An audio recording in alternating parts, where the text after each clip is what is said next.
This edition of the Skating Times is sponsored by Ryder Jeans and Casual Clothes, cut to make real people look real good. It was redemption time for the world champions at last week's NHK Trophy, where Elvis Stojko captured his first victory of the season, and Chen Lu triumphed in the ladies' event.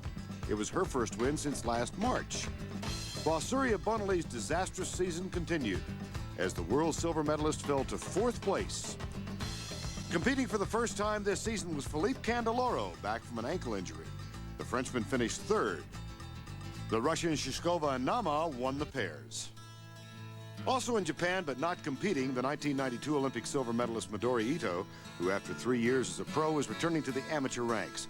A busy appearance schedule kept her out of competition all fall, but the Skating Times has learned that Ito has been landing the triple axel consistently in practice. She makes her return in mid-January at the Japanese Nationals.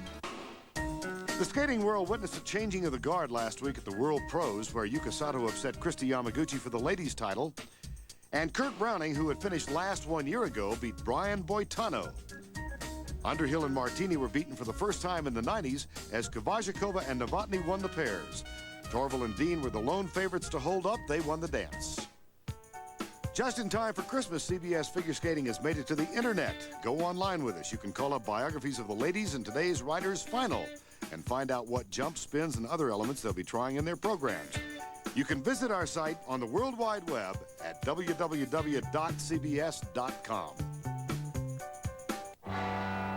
Finally today, the stars of tomorrow don't just appear, they are developed by coaches like Frank Carroll in Southern California, Carol Heiss-Jenkins in Cleveland, and Kathy Casey in Colorado Springs. And just down the road from Boston in Cape Cod, there are 2 other prominent coaches.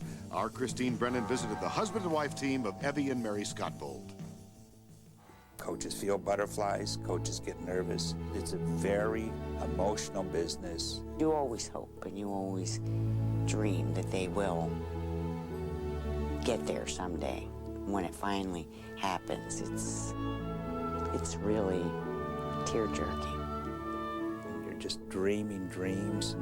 Gee, maybe I'll be famous and I'll go to a world championship. Maybe I'll be an Olympic coach. Of course, it's what compels you to do it. It's the same as the athlete.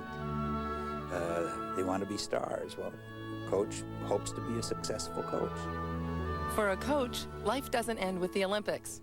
It's only the tip of the iceberg. You can run your own program, charge as much as $120 an hour for lessons, and receive a percentage of your skater's professional earnings. But it's not as glamorous as you might think. For every Nancy Kerrigan, for every Paul Wiley a coach develops, there are hundreds, or in the case of the Scotvolds, literally thousands of skaters who will never win an Olympic medal, much less go to a national championships. But for a figure skating coach, that goes with the territory. You know, when they're so young, it's just hard to predict because they can change so much and they can get too big, too fat, too boy crazy, who knows what.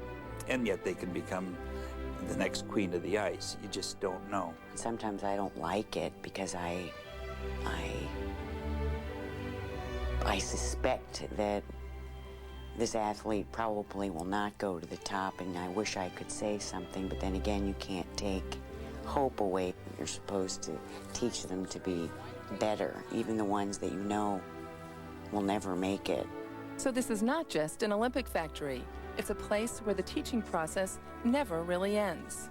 Keep this position, this arm up here, and keep this level. Don't bring it up and down here. Look Greek. You're supposed to look Greek. It's not, you give them a lesson and you say goodbye for the day.